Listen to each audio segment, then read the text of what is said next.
Hello मेरे प्यारे बच्चों, क्या हाल चाल। उम्मीद करता हूँ कि आप लोग स्वस्थ होंगे और मस्त होंगे और पढ़ाई भी आपकी अच्छी तरीके से चल रही होगी। देखिए, आपकी पढ़ाई को और बेहतर बनाने के लिए मैं आज संपूर्ण किताब से, भौतिक विज्ञान की संपूर्ण किताब से 2 नंबर व 3 नंबर के संपूर्ण प्रश्न कराएंगे, ठीक है। और आपको 70 में 70 लाने की गारंटी हम दिलाते हैं, ठीक है फ्रेंड्स। 70 की 70 पूरे लाने की गारंटी मेरी है, ठीक है। तो इसमें मैं 2 या 3 नंबर के टॉपिक को कवर करूंगा, ठीक है। और अगले वीडियो में 5 नंबर के टॉपिक को कवर करूंगा। फिर ऑप्शनल के क्वेश्चन को क्या करेंगे, कवर करेंगे। इसके बाद न्यूमेरिकल को क्या करेंगे, हम लोग लगाएंगे, ठीक है। तो चलिए, आपको देखिए फ्रेंड्स, इस वीडियो को बनाने के लिए मैंने बहुत ही मेहनत, हार्ड वर्क किया है, ठीक है। तो मैंने टारगेट किया कि आप लोग 1000 का लाइक क्या करेंगे, टारगेट को पूरा करेंगे। तो ऐसे ही बहुत सारे वीडियो आपके पास जल्द से जल्द आते रहेंगे, जो आपकी बोर्ड की एग्जाम में पूरे 70 के 70 मार्क लाने में क्या रहेगा, हेल्पफुल रहेगा, ठीक है। और आपको ऐसी वीडियो कहीं नहीं मिल सकती है पूरे यूट्यूब में, ठीक है। तो चलिए फ्रेंड्स, देखते हैं जो पहला क्वेश्चन है। तो जो चलिए पहला जो क्वेश्चन उसको देख लेते हैं। क्या पहला क्वेश्चन है?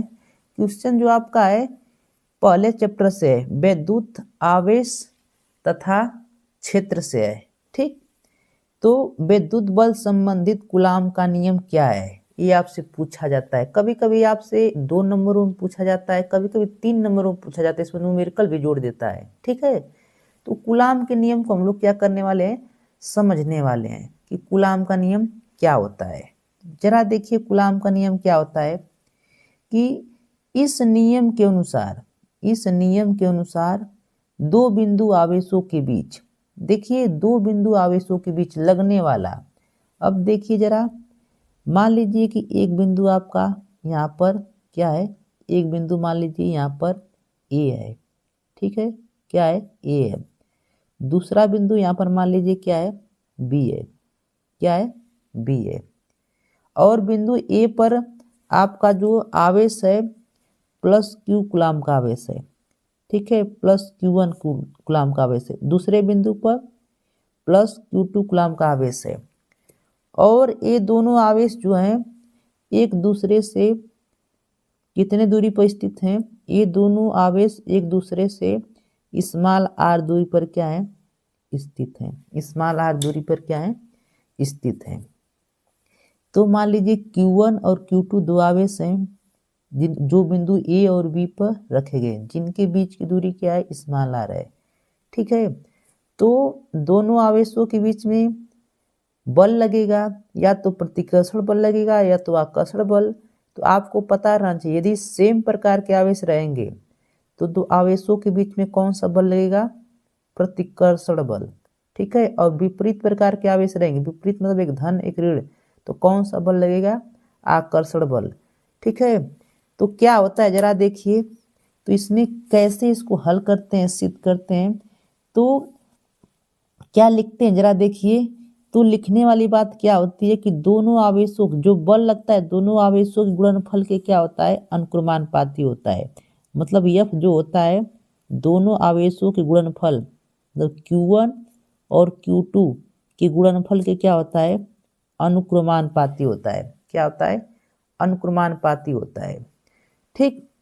तथा इनके बीच की दूरी, दोनों आवेशों के बीच की दूरी के गुणनफल के, दोनों आवेशों के जो बीच की दूरी है उनके गुणनफल के दूरी के वर्ग क्या होता है, व्युत्क्रमानुपाती होता है। ये समीकरण 1 और समीकरण 2 हो गया।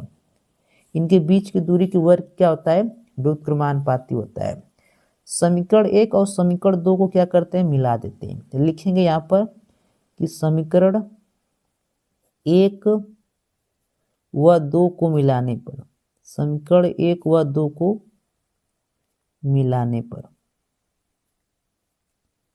तो जरिया देखिए समीकरण 1 और 2 को जैसे मिलाते हैं, F अनुक्रमानुपाती Q1 Q2 बटा में क्या हो जाता है, R², ठीक। इस अनुक्रमानुपाती के चिन्ह को हटाने के लिए क्या करते हैं, एक नियतांक लगा देते हैं। देखिए कौन सा नियतांक लगाते हैं, तो इस अनुक्रमानुपाती के चिन्ह को हटाने के लिए एक नियतांक लगा देते हैं कि Q1 Q2 बटा में क्या हो जाता है R²।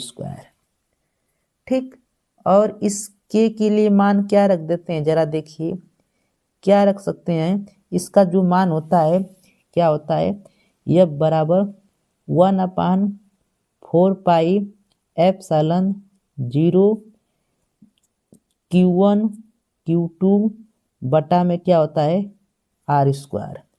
ठीक, ये आपका क्या हो जाता है फार्मूला। ठीक, ये भी कहीं कहीं लिखा जाता है, चाहे 1/4 पाई एप्सिलॉन 0 भी लिख सकते हैं। ठीक, अभी जरूरत के हिसाब से क्या लिख सकते हैं, F बराबर ऐसे भी लिख सकते हैं 9 गुणे 10 पर 9 गुणे Q1 Q2 बटा के R²। ये भी आपका क्या होता है फार्मूला होता है। ठीक, ऐसे भी आप लोग क्या कर सकते हैं लिख सकते हैं। और एप्सिलॉन 0 का मान आपको पता रहना चाहिए कितना होता है 8.85 गुणे 10 पर -11 होता है। ठीक, तो ये आपका कूलाम का नियम क्या होता है सिद्ध हो जाता है। और इसका मात्रक, तो मात्रक क्या होता है आपको पता है, बल मात्रक क्या होगा, तो बल का मात्रक क्या होता है कूलाम होता है। क्या होता है कूलाम। ठीक, बीमा पूछ दी जाएगी तो बीमा क्या होता है, बल की बीमा सबको पता है ML/T/-2, ये आपकी क्या है बल की बीमा है। ठीक, तो जरा अब परिभाषा को क्या करते हैं देखते हैं। परिभाषा अब देखेंगे अच्छे तरीके से क्या आती परिभाषा, कि इस नियम के अनुसार दो बिंदु आवेशों, इस नियम के अनुसार दो बिंदु आवेश दिख रहे हैं ना, दोनों आवेशों के बीच लगने वाला बल, दोनों आवेशों के बीच लगने वाला बल उनके गुणनफल के अनुक्रमानुपाती, दोनों आवेशों गुणनफल क्या है अनुक्रमानुपाती है, तथा उनके बीच की दूरी, तथा उनके बीच की जो दूरी है, दूरी के वर्ग क्या होता है वर्ग के व्युत्क्रमानुपाती होता है। समीकरण 1 और समीकरण 2 को मिलाते हैं, हमारा फार्मूला क्या होता है सिद्ध हो जाता है। ठीक है, उम्मीद करता हूँ कि आप लोग को बहुत ही अच्छे तरीके से ये आपको समझ में आ चुका होगा। तो यहाँ से आपके 2 से 3 नंबर क्लियर हो जाते हैं। साथ में आपका इस सूत्र पर न्यूमेरिकल भी पूछा जाएगा तो उसको क्या कर सकते हैं हल कर सकते हैं। ठीक है फ्रेंड्स, तो चलिए अगला क्वेश्चन देख लेते हैं। अगला क्वेश्चन आपकी स्क्रीन पर दिख रहा है, क्या है कि विद्युत फ्लक्स की परिभाषा तथा मात्रक लिखिए। ठीक, विद्युत फ्लक्स की परिभाषा तथा मात्रक लिखिए। ये भी आपके बोर्ड के एग्जाम के व्यू से वेरी वेरी क्या है आपका इम्पोर्टेंट है। ठीक, क्या है वेरी वेरी इम्पोर्टेंट है। जरा देखिए इसकी परिभाषा कैसे लिखेंगे, कि विद्युत क्षेत्र में स्थित, विद्युत क्षेत्र में स्थित, तो विद्युत क्षेत्र में स्थित मान लीजिए कि आपका ये विद्युत क्षेत्र है, क्या है मान लो Q कूलाम का कोई आवेश है, तो उसके चारों ओर क्या उत्पन्न होता है विद्युत क्षेत्र उपस्थित होता है, निकलता है ना विद्युत क्षेत्र। तो क्या लिखेंगे कि विद्युत क्षेत्र में स्थित, विद्युत क्षेत्र में स्थित किसी क्षेत्रफल के अभिलंबवत, कोई विद्युत क्षेत्र है इसके बीच में कोई क्षेत्रफल लग देते हैं जिसकी एरिया क्या हो ए हो, जिसकी एरिया क्या हो ए हो। तो विद्युत क्षेत्र में स्थित किसी क्षेत्रफल से अभिलंबवत गुजरने वाली बल रेखाओं की संख्या, यहाँ पर संख्या रहेगा, बीच में क्या रहेगा संख्या, को विद्युत फ्लक्स कहते हैं। क्या कहते हैं संख्या को विद्युत फ्लक्स। तो इस मान लो आपका क्या है विद्युत क्षेत्र है Q कूलाम का, इसके अंदर क्या रखे हमने कोई पृष्ठ रखा है, तो इस पृष्ठ से कितनी बल रेखाएं गुजर रही हैं, मान लो 3 रेखाएं गुजर रही हैं, तो इनकी संख्या जो होती है उसी संख्या को हम लोग क्या कहते हैं विद्युत फ्लक्स कहते हैं। तो विद्युत फ्लक्स की परिभाषा आप लोग उम्मीद करता हूँ समझ में आ चुका होगा। ठीक है, कि कोई मान लो क्या विद्युत क्षेत्र है उसमें कोई पृष्ठ रख दे तो उससे गुजरने वाली जो बल रेखाओं की संख्या होती है उसको क्या कहते हैं विद्युत फ्लक्स कहते हैं। अब विद्युत फ्लक्स को हम लोग किससे प्लस करते हैं फाई ई से। फाई ई बराबर क्या होता है E into D A. D A क्यों लिखें कि अगर क्षेत्रफल छोटा हो उसके लिए डी ए लिखा जाता है। ठीक, तो ये आपका क्या हो जाता है सूत्र हो जाता है फाई ई बराबर। ठीक, विद्युत फ्लक्स को हम लोग फाई से प्रकट करते हैं। अब परिभाषा मात्रक की बात करते हैं तो विद्युत क्षेत्र की तीव्रता का मात्रक आपको पता रहना चाहिए क्या होता है, न्यूटन प्रति कूलाम होता है। और क्षेत्रफल का मात्रक क्या होता है आपको पता है क्या होता है, मीटर स्क्वायर होता है। तो मात्रक क्या निकल जाएगा आपका, मात्रक आपका निकलेगा न्यूटन प्रति कूलाम मीटर स्क्वायर। ठीक, ये आपका मात्रक। एक अन्य मात्रक क्या होता है, वोल्ट मीटर होता है। ठीक है, क्या होता है, वोल्ट प्रति मीटर। तो वो आपको पता रहना चाहिए। ठीक, तो ये आप मात्रक क्या रखेंगे, याद रखेंगे, मोस्ट इंपोर्टेंट है आपका। ठीक, तो चलिए फ्रेंड्स, इसको आप लोग अच्छे से समझ चुके होंगे। तो चलिए फ्रेंड्स, जो अगला क्वेश्चन है वो very very most important question है। देखिए क्या है क्वेश्चन, कि गॉस की प्रमेय लिखिए। वेरी वेरी, इसको तो जितने बार वेरी लिखिए वो क्या है, कम ही है। वेरी वेरी क्या है, इंपॉर्टेंट है। क्या है, वेरी वेरी इंपॉर्टेंट है। ठीक, तो परिभाषा सुनिए क्या होता है, कि गॉस की प्रमेय के अनुसार किसी बंद पृष्ठ से, किसी बंद, क्योंकि देखिए गॉस की जो प्रमेय होती है वो बंद पृष्ठों के लिए क्या होती है, लागू होती है। ठीक, गॉस की जो प्रमेय होती है वो बंद पृष्ठों के लिए क्या होती है, लागू होती है। तो क्या करा है परिभाषा, कि गॉस की प्रमेय के अनुसार किसी बंद पृष्ठ से गुजरने वाला विद्युत फ्लक्स, किसी बंद पृष्ठ से गुजरने वाला, कोई मान लो बंद पृष्ठ है, मान लो एक घन है, बना देते हैं। तो इस बंद पृष्ठ से गुजरने वाला विद्युत फ्लक्स उस पृष्ठ पर लगे कुल आवेश का 1/ε0 गुना होता है। 1 क्या होता है, ε0 गुना होता है। तो विद्युत फ्लक्स फाई ई जो होता है कुल आवेश क्यू का क्या होता है, 1/ε0 गुना होता है। ठीक, कितना सिंपल है। विद्युत फ्लक्स कुल आवेश क्यू का क्या होता है, 1/ε0 गुना होता है। ठीक, तो आपको ये परिभाषा एकदम आसान, देखिए इससे आपकी परिभाषा हर साल पूछी जाती है। ऐसा कोई सेट नहीं होगा जो आप में इससे पूछा ना गया होगा। ठीक है, तो परिभाषा क्या लिखेंगे, कि गॉस की प्रमेय के अनुसार किसी बंद पृष्ठ से गुजरने वाला विद्युत फ्लक्स उस पृष्ठ पर लगे कुल आवेश का क्या होता है, ε0 गुना होता है। फार्मूला आपका ये हो जाता है। ठीक है, मोस्ट इंपोर्टेंट, इससे कितने बड़े फ्लक्स गुजर रहे हैं उनकी संख्या। ठीक, तो एक बंद पृष्ठ रहना चाहिए। ठीक है, तो उम्मीद करता हूं कि बहुत ही आसान तरीके से आपको ये समझ में आया होगा फ्रेंड्स। ठीक है, तो चलिए 4 नंबर जो क्वेश्चन उसको क्या कर लेते हैं, देख लेते हैं। क्या क्वेश्चन है जरा देखिए, कि रेखीय आवेश घनत्व से क्या तात्पर्य है। रेखीय आवेश घनत्व से क्या तात्पर्य है, ये आपका जो एक क्वेश्चन है बहुत ही क्या है, इम्पोर्टेंट है। वेरी वेरी, ये भी आपका क्या है, इम्पोर्टेंट है। हर साल छपने वाला क्वेश्चन है ये। तो या तो ये छपता है कि रेखीय आवेश घनत्व क्या होता है, या तो पृष्ठीय आवेश घनत्व। ठीक, दोनों में से कोई ना कोई आपको परिभाषा पूछी ही जाती है। ठीक, तो क्या परिभाषा होती है जरा देखिए, कि किसी तार के प्रति एकांक लंबाई पर वितरित आवेश की मात्रा को रेखीय आवेश घनत्व कहते हैं। ठीक, जैसे मान लीजिए कि कोई यल लंबाई का तार है, जैसे मान लो ये क्या है, यल लंबाई का कोई तार है, इसकी लंबाई यल लंबाई है, इसकी है, ये आपका तार है जिसकी लंबाई क्या है आपकी, एल है। ठीक, ये तार है जिसकी लंबाई क्या आपकी, एल है। ठीक, वही बात कर रहा है ना, किसी तार के प्रति एकांक लंबाई पर वितरित आवेश। अब इस तार पर कितने आवेश क्या हैं, वितरित हैं। इस तार पर कितने आवेश वितरित हैं की मात्रा, आवेश की जो मात्रा होती है, मतलब कितने आवेश क्या है इस पर वितरित है, उनकी मात्रा को रेखीय आवेश घनत्व कहते हैं। तो कितना आसान है, कितना सिंपल है, आप लोग को समझ में आ चुका होगा कि किसी तार के प्रति एकांक लंबाई पर वितरित आवेश की मात्रा को रेखीय आवेश घनत्व कहते हैं। ठीक, और इसे किससे प्रश्न करते हैं, लेमडा से। रेखीय आवेश घनत्व किससे प्रश्न करते हैं, लेमडा से। लेमडा बराबर क्या होता है, Q/L होता है, Q/L।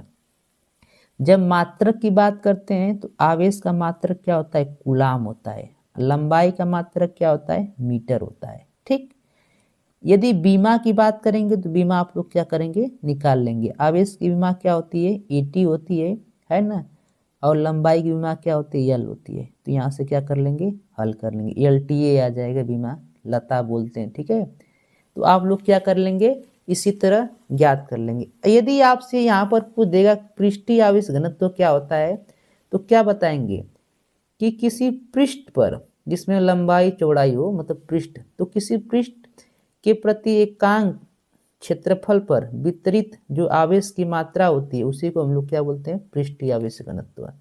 ठीक है, तो आप लोग को पता है उसको सिग्मा से प्लस करते हैं। ठीक, तो सिग्मा बराबर क्या होता है, क्यू अपान ए होता है। ठीक, तो उसको भी क्या करेंगे, याद कर लेंगे। तो चलिए फ्रेंड्स आगे देख लेते हैं। अगला जो क्वेश्चन है बहुत ही मोस्ट इंपोर्टेंट क्वेश्चन है। इस पे तो न्यूमेरिकल भी आपके साथ पूछा जाता है बोर्ड में। ठीक, कभी कभी तो ये सूत्र ही पूछ दिया जाता है, या तो आपसे क्या पूछा जाता है, न्यूमेरिकल। ठीक, तो इस क्वेश्चन को बहुत ही अच्छे तरीके से क्या करेंगे, आप लोग देख लेंगे। क्या कर रहा है कि एक समान विद्युत क्षेत्र में रखे द्विध्रुव पर लगने वाले बल आघूर्ण का व्यंजक लिखिए। ठीक, क्या लिखना है, व्यंजक लिखना है।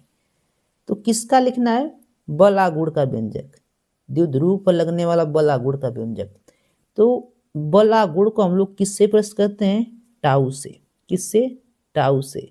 और टाउ बराबर सूत्र क्या होता है, ई पी साइन थीटा। क्या होता है, ई पी साइन थीटा।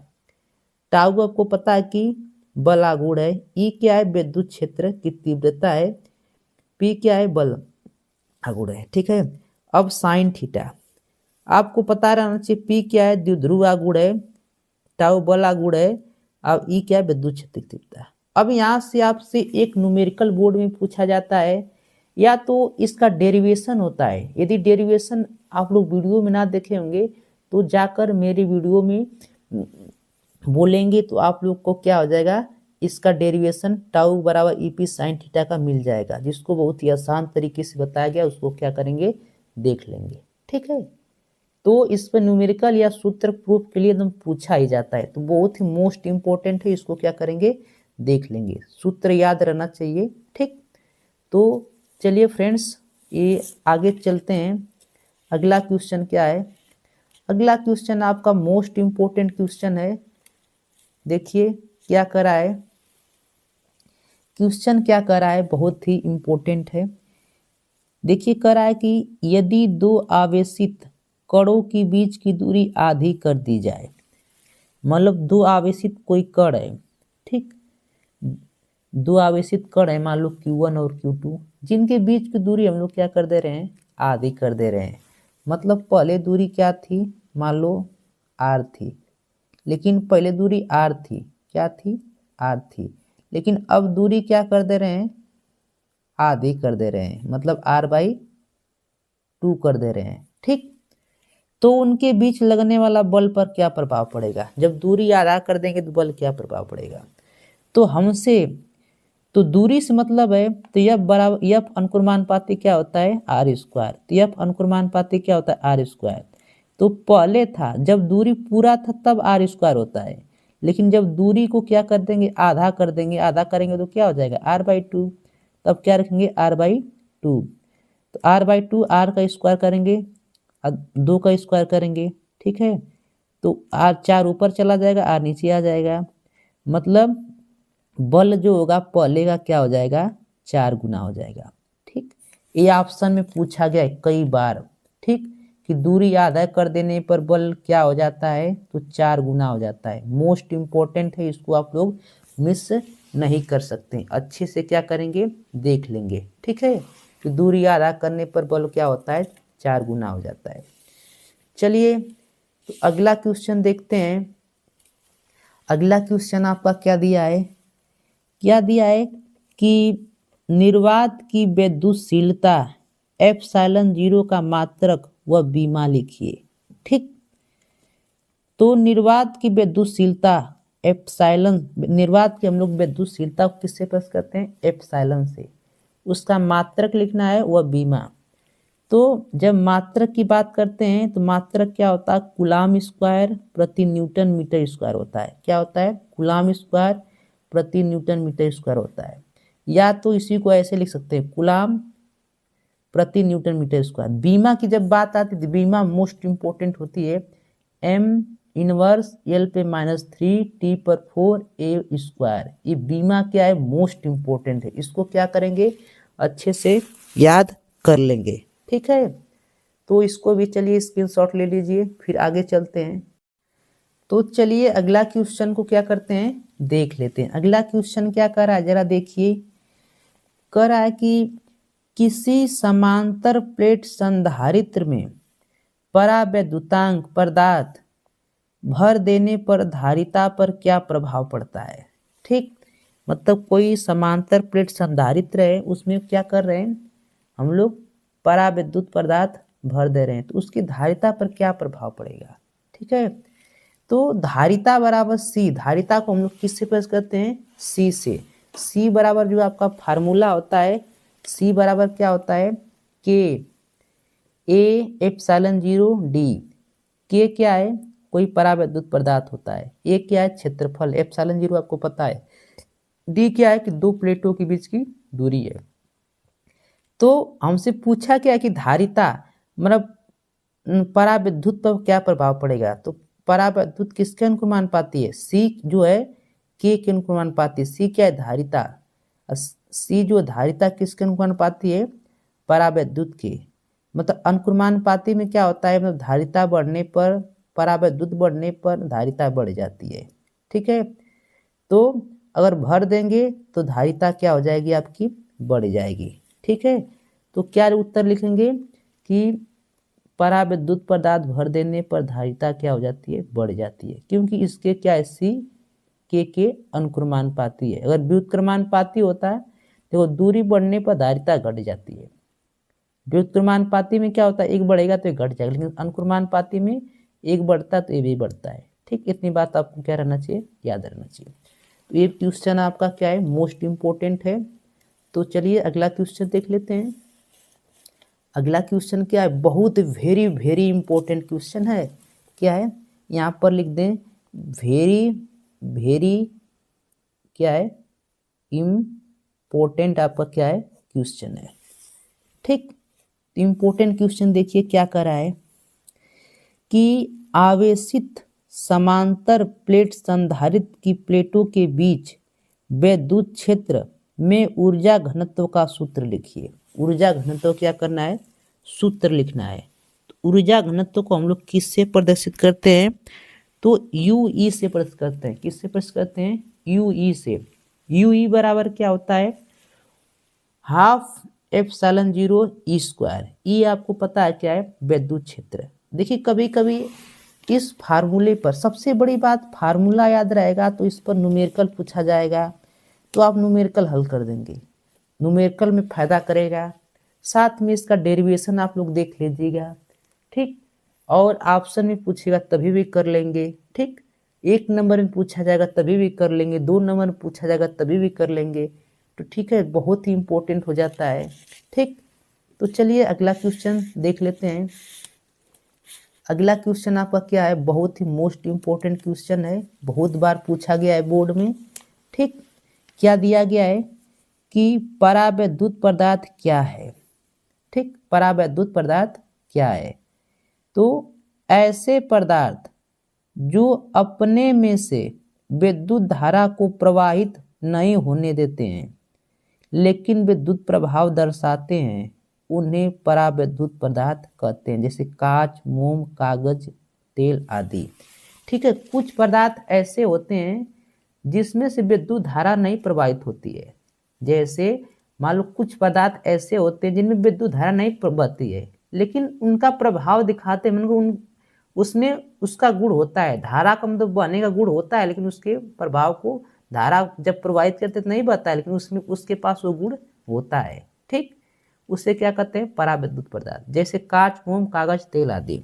ठीक, तो इसमें धारा नहीं बहती है। कागज में, मोम में, तेल में धारा नहीं बहेगी, लेकिन उसका प्रभाव क्या होता है, दिखाता है। ठीक, उसे ही परावैद्युत पदार्थ कहते हैं। बहुत ही मोस्ट इंपोर्टेंट था वो। चलिए अब हम लोग देखेंगे विद्युत धारा, चैप्टर नंबर 3 से कुछ मोस्ट इंपोर्टेंट टॉपिक को चैप्टर वाइज मैंने उठाया, क्योंकि आप लोग को समझने और पढ़ने में क्या होगी, समस्या ना होगी। ठीक, तो क्या करा क्वेश्चन कि आवेशित कण के अनुगमन वेग तथा धारा घनत्व में क्या संबंध है। अनुगमन वेग Vd और धारा घनत्व J में क्या संबंध है।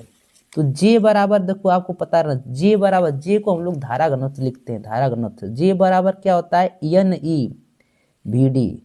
N क्या है, इलेक्ट्रॉनों की संख्या, E क्या है, इलेक्ट्रॉन परावेश है, Vd को बोलते हैं अनुगमन वेग। क्या बोलते हैं, अनुगमन वेग। ठीक, और ये तो आपका J बराबर ये फार्मूला होगा, एक J बराबर क्या होता है, I बटा के, मतलब धारा बटा के क्षेत्रफल। तो J बराबर क्या हो जाता है, I का मान क्या रखेंगे, यहाँ से रख देंगे। ठीक है, I का मान कहाँ से रख देते, यानी Vd A।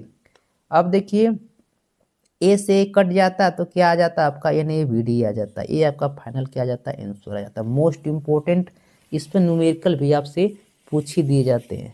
ठीक, अगला क्वेश्चन चलिए देखते हैं, मोस्ट इंपोर्टेंट क्वेश्चन। ठीक, अगला मोस्ट इंपोर्टेंट क्वेश्चन देखिए क्या करा है कि धातु के किसी तार की लंबाई खींचकर 2 गुनी कर दी जाए। कोई मान लो धातु है, उसकी तार की लंबाई को खींचकर क्या कर दे रहे हैं, 2 गुनी कर दे रहे हैं। ठीक है, तार की लंबाई खींचकर क्या कर दे रहे हैं, 2 गुनी।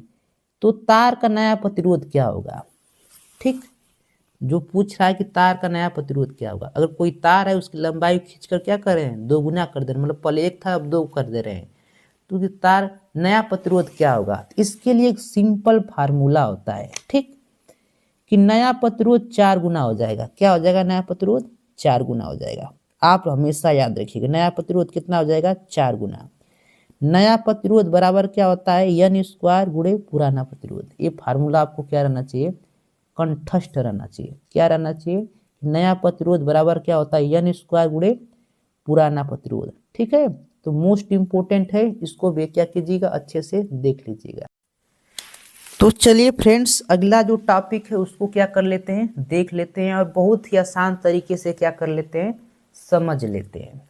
ठीक, क्या करा है कि गतिशीलता किसे कहते हैं, गतिशीलता किसे कहते हैं। तो बहुत ही वेरी वेरी इंपॉर्टेंट ये टॉपिक है, हर साल छपने वाला टॉपिक है। ठीक, किसी ना किसी सेट में छपता ही है। तो जरा देखिए कि किसी चालक के अनुगमन वेग, किसी चालक का जो अनुगमन वेग होता है Vd, तथा विद्युत क्षेत्र के, विद्युत क्षेत्र मतलब E के अनुपात को क्या कहते हैं, गतिशीलता कहते हैं। क्या कहते हैं, गतिशीलता। म्यू बराबर क्या होता है, Vd अपन E। Vd आपको पता है अनुगमन वेग, E क्या है आपका विद्युत क्षेत्र। इसी के अनुपात को क्या कहते हैं, गतिशीलता। Vd बराबर अनुगमन वेग। तो ये अपने आप में क्वेश्चन क्या हो जाता है, मोस्ट इंपोर्टेंट हो जाता है कि अनुगमन वेग और विद्युत क्षेत्र की तीव्रता का जो अनुपात होता है उसी को हम लोग क्या कहते हैं, गतिशीलता कहते हैं। तो मोस्ट इंपोर्टेंट क्वेश्चन है। तो चलिए अगला क्वेश्चन हम लोग देखेंगे गतिमान आवेश तथा चुंबकत्व से, चैप्टर नंबर 4 से। मोस्ट इंपोर्टेंट टॉपिक को चलते हैं, देखते हैं फ्रेंड्स क्या करा है क्वेश्चन आपका। देखिए क्या करा है कि एक समान चुंबकीय क्षेत्र में गति करते हुए आवेशित कण पर लगने वाले बल का सूत्र लिखिए। मतलब एक समान चुंबकीय क्षेत्र में कोई आवेशित कण क्या कर रहा है, गति कर रहा है, तो उस पर लगने वाला बल का सूत्र लिखना है। तो यह बराबर क्या होता है, Q V sine theta. Q आवेश है, वी क्या है आवेश का वेग है, वी क्या है चुंबकीय क्षेत्र है, साइन थीटा आपका कोण है। ठीक, तो ये आपका फार्मूला होता है। ये इसके साथ ये डेरिवेशन भी पूछा जाता है, साथ पर इस न्यूमेरिकल भी क्वेश्चन आपके बोर्ड में आते रहते हैं। ठीक, तो चलिए अब इनके बारे में जिक्र कर देते हैं। क्या क्या है आपका, क्यू का आवेश का कण का आवेश है, बी क्या चुंबकीय क्षेत्र है, भी क्या है कण का वेग है। तो अगला क्वेश्चन चलिए देख लेते हैं। अगला क्वेश्चन क्या कर रहा है कि दो समांतर धारावाहिक चालकों के बीच लगने वाले बल का सूत्र। देखिए सूत्र तो पूछा ही गया है, सूत्र पर आपके साथ बहुत सारे न्यूमेरिकल पूछे जाते हैं। इस सूत्र पर ये बहुत ही मोस्ट इंपोर्टेंट आपका क्या होता है, सूत्र होता है कि दो समांतर धारावाहिक चालकों के बीच लगने वाले बल के सूत्र क्या होता है। तो जरा इसका सूत्र देख लीजिए, बहुत ही मोस्ट इंपोर्टेंट क्या है, फार्मूला है। क्या होता है सूत्र कि दो समांतर तार है, मान लो दो समांतर तार, मान लो पहला समांतर तार क्या है, क्या है आपको दिख रहा है ना, दूसरा का समांतर तार। पहले तार में जिनके बीच की दूरी हमेशा समान होती है, पहले तार में I1 धारा बह रही है, दूसरे तार में I2 धारा बह रही है। ठीक, तब सूत्र क्या होता है, तार की लंबाई क्या है, L है। ठीक, तो F/L बराबर क्या होता है, μ0 2 पाई I1 I2 बटा के R, मतलब इन दोनों समांतर तारों के बीच की क्या है, दूरी है। ठीक, L क्या है, L यहाँ पर क्या है, तार की लंबाई है। F क्या है, इनके बीच लगने वाला बल है। तो फार्मूला आपको पता चल गया, चाहे तो ऐसे भी लिख सकते हैं, F बराबर μ0 2 पाई I1 I2 बटा के R, फिर क्या होगा L। ये भी आप लोग क्या कर सकते हैं, इस तरीके से भी लिख सकते हैं। ठीक, कोई इशू नहीं है आपको। तो चलिए आगे देख लेते हैं। अगला जो क्वेश्चन है आपका चुंबकत्व एवं द्रव्य चैप्टर नामक 5 से है। ठीक, चलिए इसको देख लेते हैं। ये क्वेश्चन आपका क्या है, क्या कर रहा है कि चुंबकीय याम्योत्तर की परिभाषा दीजिए। चुंबकीय याम्योत्तर की क्या करना है, परिभाषा देना है। ठीक, तो परिभाषा क्या होती है कि किसी स्थान पर अपने गुरुत्व केंद्र से, किसी स्थान पर अपने गुरुत्व केंद्र से स्वतंत्रता पूर्वक लटकाई गई, कोई गुरुत्व केंद्र उससे स्वतंत्र लटका देते हैं, लटकाई गई चुंबक के चुंबकीय अक्ष पर, चुंबक का जो चुंबकीय अक्ष होता है, आपको अक्ष पता है ना चुंबक के कितने अक्ष, तो 2 अक्ष होते हैं, से गुजरने वाले ऊर्ध्वाधर तल, मतलब चुंबक से चुंबकीय से ऊर्ध्वाधर ऊपर को चुंबकीय याम्योत्तर कहते हैं। ठीक है, क्या कहते हैं, चुंबकीय याम्योत्तर कहते हैं। तो उसके अक्ष से ऊर्ध्वाधर गुजरने वाले अक्ष को क्या कहते हैं, तल को चुंबकीय याम्योत्तर कहते हैं। मोस्ट इंपोर्टेंट क्वेश्चन ये भी आपका है। ठीक है, तो चलिए फ्रेंड्स अगला क्वेश्चन देख लेते हैं। Very very most important question है। क्या कह रहा है कि किसी चल कुंडली धारामापी, किसी कोई चल कुंडली क्या है, धारामापी का अमीटर और वोल्टमीटर में रूपांतरण कैसे किया जाता है। अमीटर और वोल्टमीटर, अमीटर क्या मापता है, धारा को मापता है, वोल्टमीटर किसको मापता है, विभव को मापता है, कि रूपांतरण कैसे किया जाता है। तो आपको पता रहना चाहिए कि धारा मापी को श्रेणी क्रम में जोड़ दिया जाता है। धारा मापी को किस में जोड़ देते हैं, श्रेणी क्रम में जोड़ देते हैं। तो आपको पता रहना, धारा मापी किस में जोड़ देते हैं, तो श्रेणी क्रम में जोड़ देते हैं। अब अगला जो क्वेश्चन होगा विद्युत चुंबकीय प्रेरण चैप्टर नामक 6 से क्वेश्चन है। तो जरा देखिए क्या है क्वेश्चन आपका, क्वेश्चन आपका है कि चुंबकीय फ्लक्स का मात्रक व बीमा लिखिए। चुंबकीय जो फ्लक्स होता है उसका क्या लिखना है, मात्रक और बीमा लिखना है। तो चलिए इसको भी हल कर लेते हैं। तो चुंबकीय फ्लक्स का जो मात्रक होता है वो न्यूटन मीटर प्रति एम्पियर, या क्या होता है, वेबर। क्या होता है मात्रक, न्यूटन मीटर प्रति एम्पियर या वेबर होता है। ठीक, जब बीमा की बात कर लेते तो बीमा क्या होता है, mL² T पे माना, mL² T पर 2A इनवर्स, ये क्या है इसकी बीमा, किसकी, चुंबकीय फ्लक्स की। ठीक, चलिए अगला क्वेश्चन देख लेते हैं। चैप्टर नंबर 7 से प्रत्यावर्ती धारा। चैप्टर क्या है, चैप्टर 7 है प्रत्यावर्ती धारा। ठीक, इससे क्वेश्चन को क्या करते हैं, देख लेते हैं। क्या है क्वेश्चन, तो क्वेश्चन क्या है आपका, पहला क्वेश्चन इस चैप्टर से क्या कर रहा है कि प्रत्यावर्ती धारा के वर्ग माध्य मूल मान IRMS, प्रत्यावर्ती धारा के वर्ग माध्य मूल मान IRMS तथा धारा के शिखर मान I0 में क्या संबंध होता है। मोस्ट इंपोर्टेंट, ये डेरिवेशन भी मोस्ट इंपोर्टेंट होता है। इस पर न्यूमेरिकल तो आपसे बहुत बार पूछा जाता है, ठीक है। इस सूत्र को अच्छे से क्या कर लेंगे, देख लेंगे। क्या होता है IRMS, IRMS बराबर क्या होता है, इसका मतलब क्या होता है, आर का मतलब रूट होता है, रूट मतलब क्या होता है वर्ग, मेंस मतलब माध्य, यस मतलब स्क्वायर मतलब मूल, ठीक। क्या होता है I0 बटा रूट में 2, आई क्या होता है धारा का शिखर मान होता है, क्या होता है धारा का शिखर मान होता है। तो इस सूत्र को क्या कर लेंगे, याद कर लेंगे, और इसका डेरिवेशन मैंने अपने वीडियो पर कराया, जाकर क्या कर लेंगे, सर्च करके देख लेंगे, ठीक है, मोस्ट इंपोर्टेंट है। अगला, चलिए अगला क्वेश्चन को क्या करते हैं, देखते हैं। क्या है क्वेश्चन कि LCR प्रत्यावर्ती धारा परिपथ में शक्ति गुणांक का बीमी सूत्र लिखिए।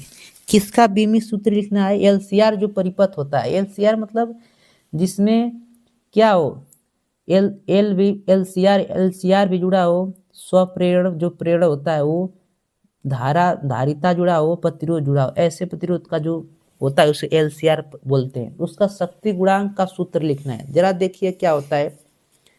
तो LCR के लिए सूत्र क्या होता है, कास फाई बराबर क्या होता है R बटा में रूट में क्या होता है R² plus XL minus XC का होल स्क्वायर, या कास फाई बराबर क्या होता है R बटा के Z बराबर क्या होता है रूट में R² प्लस कोष्टक में XL माइनस XC का होल स्क्वायर, ठीक। ये फार्मूला वेरी वेरी इंपॉर्टेंट, इस पर न्यूमेरिकल छपते हैं हर साल फ्रेंड्स, इसको आप लोग कोई मिस नहीं कर सकता है, ठीक है, अच्छे से देख लेंगे।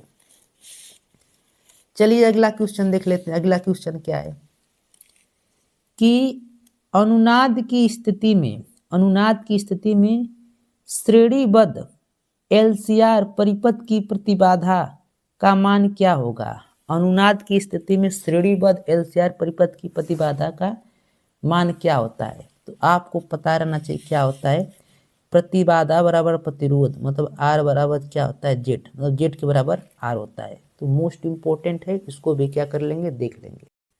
तो चलिए अगला क्वेश्चन देख लेते हैं। अगला जो क्वेश्चन है वो क्या है, विद्युत चुंबकीय तरंग चैप्टर नामक से है, ठीक है। इसमें क्वेश्चन पूछा क्या गया है, बहुत ही वेरी वेरी इंपॉर्टेंट है। कह रहा है कि विद्युत चुंबकीय तरंगों के 2 गुण लिखिए। विद्युत चुंबकीय जो तरंगे होती है उनके क्या करना है, 2 गुण लिखना है, ठीक। तो पहला गुण क्या है कि ये प्रकाश की चाल से चलती हैं। प्रकाश की चाल से, प्रकाश की चाल आपको पता है ना, 3 × 10⁸ मीटर प्रति सेकंड होती है, ठीक। उस चाल से क्या होती है, ये तरंगे चलती हैं। कौन सी तरंगे, विद्युत चुंबकीय तरंगे। दूसरा तरंग क्या है गुण कि ये तरंगे अनुप्रस्थ होती हैं। ये तरंगे क्या होती हैं, अनुप्रस्थ। अनुप्रस्थ तरंगे आपको पता है ना, ठोस में उत्पन्न होती है। तो ये तरंगे कैसी होती हैं, अनुप्रस्थ होती है। तो चलिए इसको अच्छे से देख लीजिए। अगला क्वेश्चन देख लेते हैं। अगला क्वेश्चन क्या कर रहा है कि 5 एंगस्ट्रॉम तरंगदैर्ध्य की एक्स किरण की आवृत्ति क्या होगी। 5 एंगस्ट्रॉम तरंगदैर्ध्य की एक्स किरण है, उसकी पूछ के कह रहा है, आवृत्ति पूछ रहा है। तो आवृत्ति क्या होगी, तो जरा देख लेते हैं। आपको पता रहना चाहिए लेमडा बराबर क्या होता है 5 एंगस्ट्रॉम। एंगस्ट्रॉम तो लेमडा बराबर क्या होता है, एंगस्ट्रॉम को मीटर में बदलने के लिए 10 - 10 से क्या करते हैं, गुणा कर देते थे। एंगस्ट्रॉम किस में बदल जाता है, मीटर में बदल जाता है, ठीक।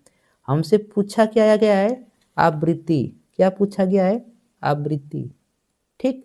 और आवृत्ति बराबर क्या होता है, तो C बटा के लेमडा। C क्या होता है, प्रकाश की चाल। लेमडा क्या होती है, तरंग दैर्ध्य, ठीक है।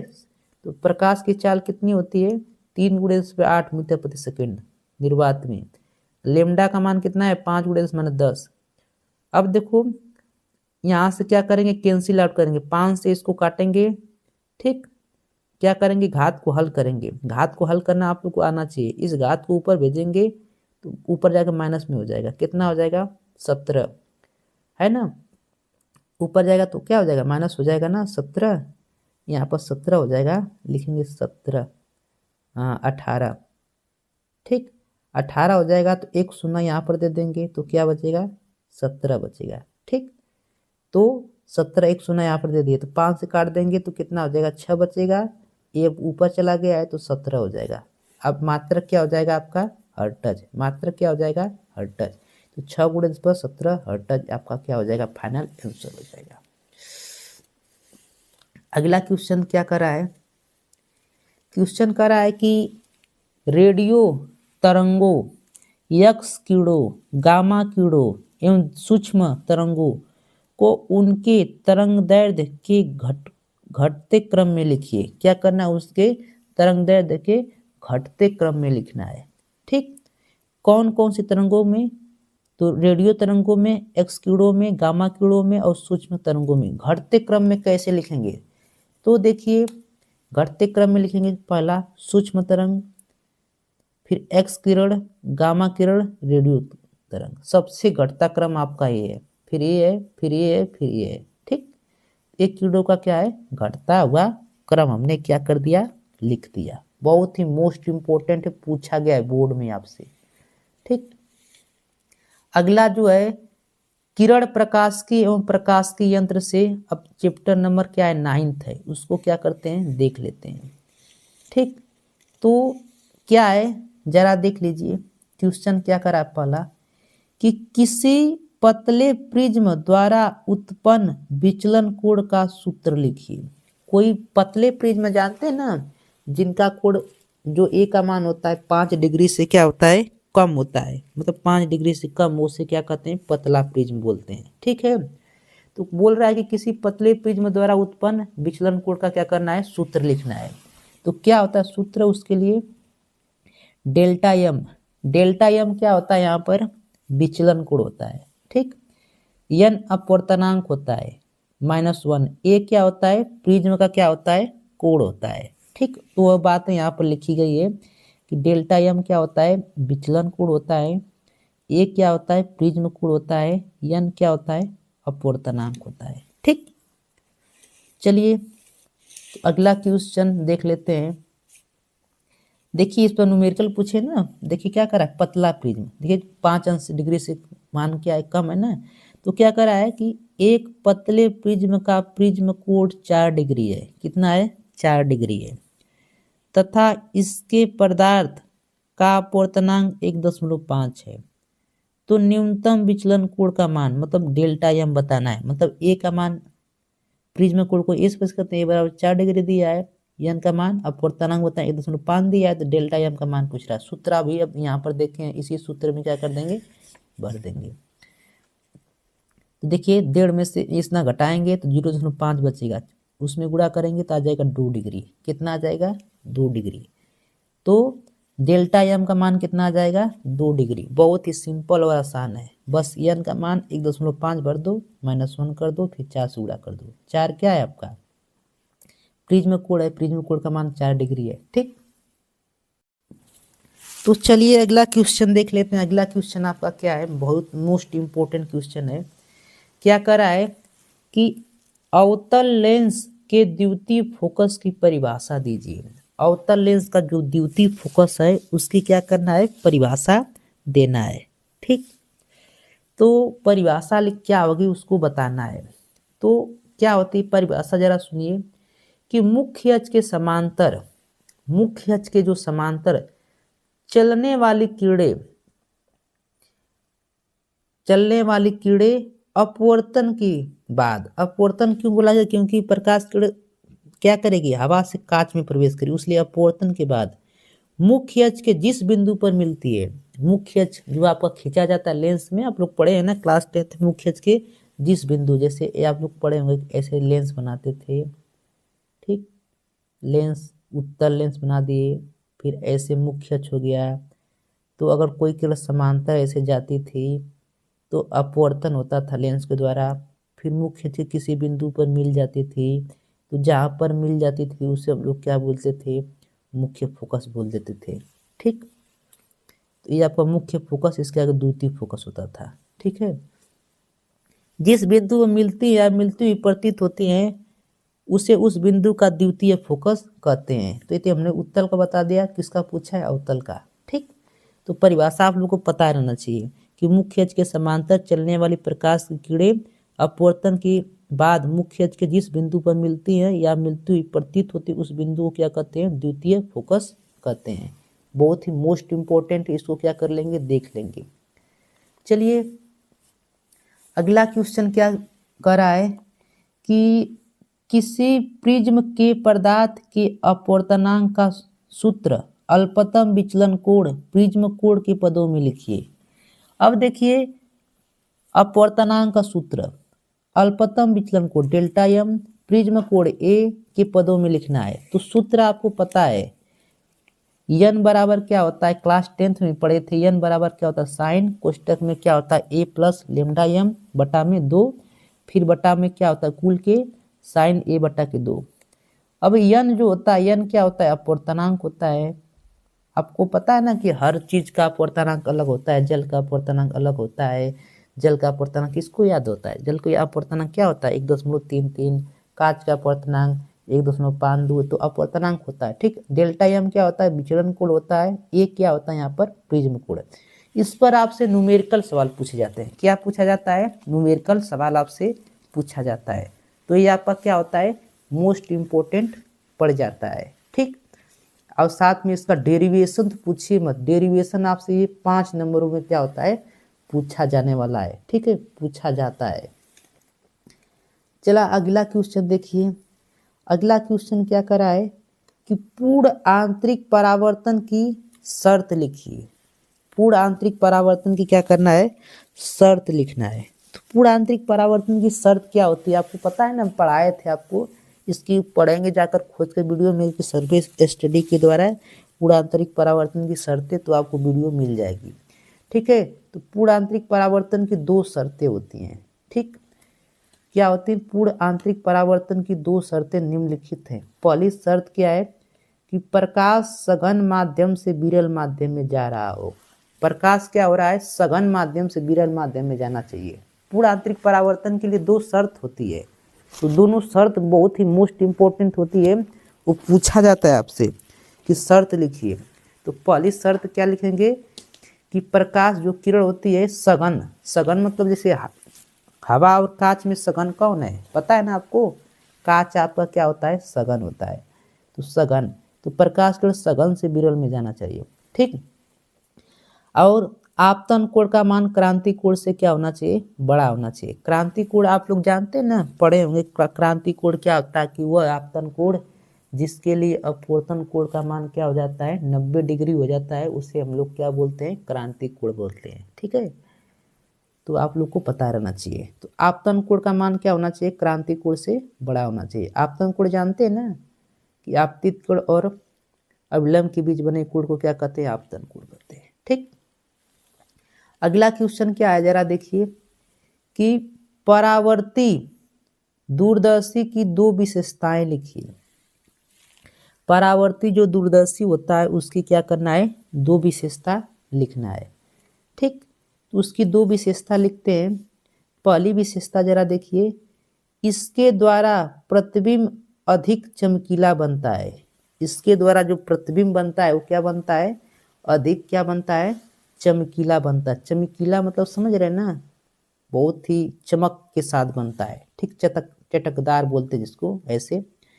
अब जरा देखिए अगला, इसके बने प्रतिबिंब में वर्ण विपथन का दोष नहीं होता है। इसके द्वारा जो प्रतिबिंब बनता है उसमें वर्ण विपथन का कोई दोष नहीं पाया जाता। किसके द्वारा, परावर्ती सूक्ष्मदर्शी की 2 विशेषता होती है। अगला देखिए, वेरी वेरी इंपॉर्टेंट क्वेश्चन है। क्या है, वेरी वेरी इंपॉर्टेंट आपका क्या है क्वेश्चन है। क्या करा है कि नेत्र की समंजन क्षमता से क्या तात्पर्य है। नेत्र की समंजन क्षमता से क्या तात्पर्य। चलिए इसकी परिभाषा को देख लेते हैं कि नेत्र द्वारा नेत्र की फोकस दूरी को कम या अधिक करने की क्षमता को नेत्र की समंजन क्षमता कहते हैं। ठीक है, नेत्र की समंजन क्षमता कहते हैं। जैसे हमारी आँख होती है ना, हमारी आँख क्या करती है, आवश्यकता के अनुसार क्या करती है, कम और ज़्यादा देख लेती है ना। दूर की वस्तु देखना होता है तो कोई दिक्कत नहीं होती, नज़दीक की वस्तु देखना हो तो कोई दिक्कत नहीं होती है। तो अपनी फोकस को क्या कर लेते हैं, कम बेसी कर लेते हैं ना। उसी की क्षमता को क्या कहते हैं, समंजन क्षमता कहते हैं। चलिए अगला क्वेश्चन देखते हैं। अगला क्वेश्चन क्या है कि किसी माध्यम में प्रकाश की चाल 1.5 × 10⁸ मीटर प्रति सेकंड है। कितनी है, 1.5 × 10⁸ मीटर प्रति सेकंड है। इस माध्यम में वायु में जाने वाली किरण के लिए क्रांति कोण कितना होगा, क्रांति कोण बताना है। ठीक, तो आपको हल करना है। जरा देखिए हल कैसे होगा। तो चलिए हल इसका देख लेते हैं। हल क्या है कि n बराबर क्या होता है, c/v। ठीक, c क्या होती है, प्रकाश की चाल। प्रकाश की चाल इतना, अब v का मान इतना दिया है तो n का मान कितना निकला आपका, 2। देखिए ये इस कट गया, पूरी इस सेम कट गया ना, 1.5 × 3 होता है, कट गया, 2 बच गया। अब देखो एक फार्मूला होता है क्रांति कोण के लिए, sin c बराबर 1/n होता है। क्या होता है, 1/n। तो n का मान क्या है, 2 है। तो sin c बराबर क्या आ जाएगा, ये कितने अंश का मान है, तो sin c बराबर कितने, sin 30 अंश लिख सकते हैं। तो क्या sin से sin कट गया, c बराबर क्या आ गया, 30 डिग्री आ गया। c का मान, क्रांति कोण को c से बस करते, c का मान कितना आ गया, 30 डिग्री आ गया। ठीक है, तो बहुत ही आसान है, बहुत ही सिंपल है। ठीक, तो चलिए अगला क्वेश्चन देख लेते हैं। अगला क्वेश्चन बहुत ही मोस्ट इंपोर्टेंट क्वेश्चन है। क्या कह रहा है जरा देख लीजिए, देख लेते हैं। कह रहा है कि सूक्ष्मदर्शी की विभेदन क्षमता को कैसे बढ़ाया जा सकता है। सूक्ष्मदर्शी की विभेदन क्षमता को कैसे बढ़ाया जा सकता है। तो छोटी तरंगदैर्ध्य का प्रकाश प्रयोग करके सूक्ष्मदर्शी की विभेदन क्षमता को बढ़ाया जा सकता है। जो सूक्ष्म छोटी तरंगदैर्ध्य का प्रकाश होता है उसका प्रयोग करके हम लोग क्या कर सकते हैं, विभेदन क्षमता को क्या कर सकते हैं, बढ़ा सकते हैं। ठीक, किसकी, तो अगला जो क्वेश्चन है तरंग प्रकाश किससे है। क्या कह रहा है क्वेश्चन कि फ्रिंज की चौड़ाई के लिए सूत्र लिखिए। फ्रिंज की जो चौड़ाई होती है उसके लिए क्या लिखना है, सूत्र। कभी कभी आपसे, कभी कभी क्या है कि हर साल इसका डेरिवेशन पूछा जाता है। डेरिवेशन और इस पर न्यूमेरिकल सवाल इस सूत्र पर पूछा जाता है। तो फ्रिंज की जो चौड़ाई होती है उसके लिए सूत्र क्या होता है, W बराबर लेमडा डी कैपिटल डी बटा के स्मॉल डी। ठीक, W क्या होता है, फ्रिंज की चौड़ाई है, लेमडा क्या है, तरंग दैर्ध्य है, स्मॉल कैपिटल डी क्या है, पर्दे की दूरी है, पर्दे से दूरी है, स्मॉल डी क्या है, रेखा छिद्र की क्या है, चौड़ाई है। तो इस सूत्र पे क्या है, आपका सूत्र वेरी इंपॉर्टेंट है। इस पर क्या पूछा जाता है आपसे, न्यूमेरिकल पूछा जाता है हर साल। ठीक, चलिए तो अगला क्वेश्चन देख लेते हैं। अगला क्वेश्चन क्या है, उन 2 घटनाओं का उल्लेख कीजिए जिनसे प्रकाश के तरंग रूप की पुष्टि होती है। जिनसे क्या होती है, प्रकाश के तरंग रूप की क्या होती है, पुष्टि होती है। तो उसमें जो आपका क्या है आ जाता है, प्रकाश का व्यतिकरण आ जाता है और दूसरा का क्या जाता है, ध्रुवण।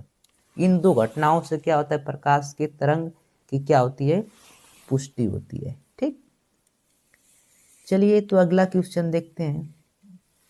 क्या करा अगला क्वेश्चन, कह रहा है कि प्रकाश की विवर्तन के प्रयोग में केंद्रीय उचिष्ट की चौड़ाई पर क्या प्रभाव पड़ेगा यदि प्रयोग जल में रख दिया जाए। यदि प्रयोग किस में रख दिया जाए, जल में रख दिया जाए तो क्या प्रभाव पड़ेगा, केंद्रीय उचिष्ट की चौड़ाई क्या हो जाएगी, घट जाएगी। आपको पता रहना चाहिए, जैसे जल में रखेंगे केंद्रीय उचिष्ट की चौड़ाई क्या हो जाएगी, घट जाएगी। वेरी वेरी इंपॉर्टेंट है, ये 2024 में आपसे पूछा गया क्वेश्चन है। ठीक, बहुत ही इंपॉर्टेंट है। चलिए अगला क्वेश्चन देख लेते हैं। क्या कर रहा है कि विवर्तन प्राप्त करने के लिए रेखा छिद्र की चौड़ाई लगभग कितनी होनी चाहिए। यदि आपको विवर्तन प्राप्त करना है तो रेखा छिद्र की चौड़ाई कितनी होनी चाहिए। तो विवर्तन प्राप्त करने के लिए रेखा छिद्र की चौड़ाई लगभग तरंगदैर्ध्य की कोटि का होना चाहिए। कितनी होना चाहिए? तरंगदैर्ध्य की कोटि का होना चाहिए। ठीक, कितने की? तरंगदैर्ध्य कोटि का क्या होना चाहिए? होना चाहिए। चलिए अगला जो आपका विकिरण तथा द्रव्य की द्विक प्रकृति, चैप्टर नंबर क्या है? 11, विकिरण की द्रव्य की द्विक प्रकृति। अगला क्या है कि आइंस्टीन का प्रकाश विद्युत समीकरण, वेरी वेरी इंपॉर्टेंट क्वेश्चन है। क्या है? वेरी वेरी क्या आपका इंपॉर्टेंट है, वेरी वेरी इंपॉर्टेंट। ठीक, तो इसके लिए समीकरण क्या होता है? ई के बराबर एच न्यू इंटू डब्लू। ठीक है, इस पर आपसे न्यूमेरिकल और साथ में इसका जो सिद्ध करने के लिए पूछा जाता है, वेरी वेरी इंपॉर्टेंट, 5 नंबरों में हर साल पूछे जाने वाला टॉपिक है। ठीक, उसमें न्यूमेरिकल साथ में सिद्ध करने के लिए भी आता है, मोस्ट इंपॉर्टेंट है। तो चलिए अगला क्वेश्चन देख लेते हैं। अगला क्वेश्चन क्या है कि दे ब्रोगली सिद्धांत से क्या तात्पर्य है। दे ब्रोगली का जो सिद्धांत है उस सिद्धांत से क्या तात्पर्य है। तो दे ब्रोगली सिद्धांत के अनुसार गतिमान कण तरंगों की भांति व्यवहार करता है। तरंगों की, दे ब्रोगली का जो सिद्धांत है उनके सिद्धांत के अनुसार कोई भी कण अगर गति कर रहा है, क्या कर रहा है? कंपन कर रहा है, तो किसके भांति है? गतिमान कण तरंगों के भांति होता है। ठीक, अगला क्वेश्चन देखते हैं। दे ब्रोगली तरंगदैर्ध्य के लिए सूत्र लिखिए, मोस्ट इंपोर्टेंट, इस पर न्यूमेरिकल भी पूछा जाता है कि दे ब्रोगली तरंगदैर्ध्य के लिए क्या करना है? सूत्र लिखना है। तो दे ब्रोगली तरंगदैर्ध्य के लिए क्या लिखना है? सूत्र। तो इसके लिए सूत्र क्या होता है? लेमडा बराबर एच पी होता है। लेमडा बराबर क्या होता है? H P. एच आपको पता है कि क्या है? क्या नाम है आपका? एच प्लांक नियतांक होता है। पी क्या है आपका? संवेग है। एच बराबर एच, अब पी बराबर क्या होता है? अंडर रूट में 2m के होता है। यम द्रव्यमान है, के क्या गतिज ऊर्जा होती है, तो पी बराबर 2m के होता है। एच का मान आपको कितना होता है? 6.6 गुणे 1034 जूल सेकंड इसका मान होता है। याद रहना चाहिए, कभी कभी मान ही पूछ दिया जाता है कि एच का मान कितना होता है। ठीक, प्लांक नियतांक का। चलिए अगला आते हैं। क्या करा है कि एक फोटान की ऊर्जा 30 इलेक्ट्रॉन वोल्ट है। कोई फोटान है जिसकी ऊर्जा क्या है? 30 इलेक्ट्रॉन वोल्ट है। इसका संवेग ज्ञात कीजिए। क्या ज्ञात करना है आपको? संवेग। तो चलिए देखिए फार्मूला क्या होता है? P बराबर E बटा के C। ठीक, तो E का मान दिया है। अब देखो इलेक्ट्रॉन वोल्ट है, तो इलेक्ट्रॉन वोल्ट को वोल्ट बदलने के लिए क्या करते हैं? 1.619 से क्या कर देते हैं? गुणा कर देते हैं। 80 का मान इतना है, तो 3 से काटते हैं 10 बार में कट जाएगा। फिर ये घात ऊपर ले जाएंगे तो 8 माइनस में और चला जाएगा तो कितना जाएगा? 27 हो जाएगा। ये आपका इसमें 10 से गुणा करेंगे तो 16 हो जाएगा। ये आपका क्या हो जाएगा? केजी मीटर प्रति सेकेंड। किसका मात्रक है? संवेग का। ठीक, अगला जो है चैप्टर 12 परमाणु, इसको देखते हैं। क्या करा है कि हाइड्रोजन परमाणु के लिए कोणीय संवेग का सूत्र लिखिए। हाइड्रोजन परमाणु के लिए कोणीय संवेग का क्या करना है? सूत्र लिखना है। तो क्या होता है जरा देखिए, एम वी आर बराबर क्या होता है? NH2 पाई। ठीक, और W बराबर क्या होता है? NH2 पाई। ये आपका फार्मूला होता है, मोस्ट इंपॉर्टेंट है। ठीक है, इसको देख लेंगे। चलिए अगला question, very very important question. क्या हो रहा है? यहाँ से आपके कई नंबर सिद्ध होते हैं। देखिए कि हाइड्रोजन स्पेक्ट्रम की उस श्रेणी का नाम लिखिए जिसकी रेखाएं दृश्य भाग में पड़ती हैं। जिसकी रेखाएं क्या पड़ती हैं? दृश्य भाग में। तो दृश्य भाग में किसमें पड़ती है? बामर श्रेणी में पड़ती है। पूछा जाए कि बामर श्रेणी की खोज किसने की थी? तो बामर ने की थी। लाइमन श्रेणी की खोज किसने वैज्ञानिक की थी? लाइमन ने की थी। और लाइमन श्रेणी किस में पड़ता है? पराबैंगनी भाग में, बामर दृश्य भाग में, पाषाण अवरक्त भाग में, ब्रैकेट अवरक्त में, फुंड अवरक्त में। अब आपको पता है ना कि अवरक्त और पराबैंगनी क्या होती है? आप लोग तरंगदैर्ध्य पढ़े होंगे क्लास 10th में। तरंगदैर्ध्य तो तरंग दैर्ध्य अगर पढ़े थे कि दृश्य प्रकाश की तरंग दैर्ध्य कितनी होती है, 4000 एंगस्ट्रॉम से 8000 एंगस्ट्रॉम तक, तो दृश्य प्रकाश की तरंग दैर्ध्य होती है। यदि 4000 एंगस्ट्रॉम से कम कोई प्रकाश है तो कौन से में आ जाता है, अवरक्त में, और 8000 से ऊपर आता है तो उसमें किस में आ जाता है, पराबैंगनी भाग में आ जाता है। ठीक है, ये आप लोग पढ़े थे, तो ये आप लोग को याद रखिएगा, ये आपसे बोर्ड में पूछा जाता है, बहुत ही मोस्ट इंपॉर्टेंट है, वेरी वेरी इंपॉर्टेंट, इसकी तुलना कहीं नहीं की जा सकती है। अब क्या होता है कि हाइड्रोजन स्पेक्ट्रम की श्रेणी पूछ जाती है 5 नंबर में। ठीक है, यदि 5 नंबर में नहीं पूछेगा तो 2 नंबर में, 3 नंबर में हर साल इसमें पूछा जाता है कि लाइमन श्रेणी क्या होती है, उसके बारे में लिखिए। ठीक, चलिए अगला देखते हैं, क्या है कि हाइड्रोजन परमाणु की स्पेक्ट्रम के लिए तरंग दैर्ध्य का सूत्र रीडबर्ग नियतांक के पदों में लिखिए।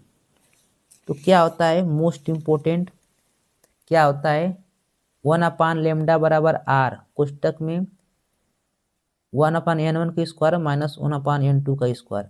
आर लेमडा पता है कि आपको क्या है, तरंग दैर्ध्य, आर क्या है, रीडबर्ग नियतांक, ये आपका क्या होता है, सूत्र होता है उस पद में। ठीक है, तो चलिए अगला क्वेश्चन देख लेते हैं। अगला क्वेश्चन क्या है, वेरी वेरी मोस्ट इंपोर्टेंट है। क्या कर रहा है, जरा क्वेश्चन देखिए, करा कि हाइड्रोजन परमाणु की 90वें ऊर्जा स्तर में ऊर्जा कितनी होती है।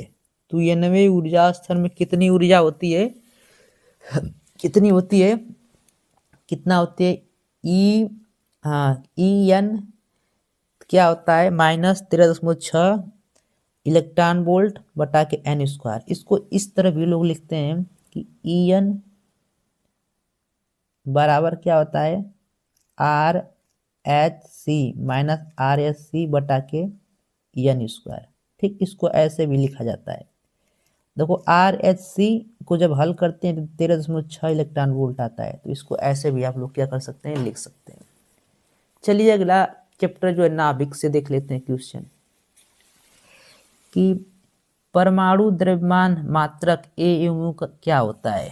ठीक, तो जरा देखिए परिभाषा, कि कार्बन परमाणु C612 के द्रव्यमान के 12वें भाग को AMU कहते हैं। जो 12वां भाग होता है, कार्बन परमाणु का जो 12वां भाग होता है, उसी के 12वें भाग को क्या कहते हैं, एक MU कहते हैं। मोस्ट इंपोर्टेंट है, वेरी वेरी क्या है, वेरी वेरी इंपोर्टेंट क्या है आपका क्वेश्चन है। ठीक, अब अगला क्वेश्चन देखते हैं, कि नाभिकीय रिएक्टर में मंदक का क्या कार्य है, किसी एक मंदक का नाम लिखिए। देखिए, मंदक का कार्य न्यूट्रॉन की गति को मंद करना। मंदक का जो कार्य होता है, न्यूट्रॉन की गति को क्या करना होता है, कम करना। भारी जल एक न्यूट्रॉन का मंदक है। जो भारी जल होता है वो क्या होता है, न्यूट्रॉन का क्या होता है, एक मंदक होता है। तो very very most important question है। ठीक, क्या होता है, मोस्ट। अगला क्वेश्चन देखिए, यदि प्रकाश की चाल वर्तमान चाल की 1/3 हो जाए, कोई प्रकाश की चाल है जो वर्तमान चाल की क्या हो जाती है, 1/3 हो जाती है, तो नाभिक की बंधन ऊर्जा पर क्या प्रभाव पड़ेगा।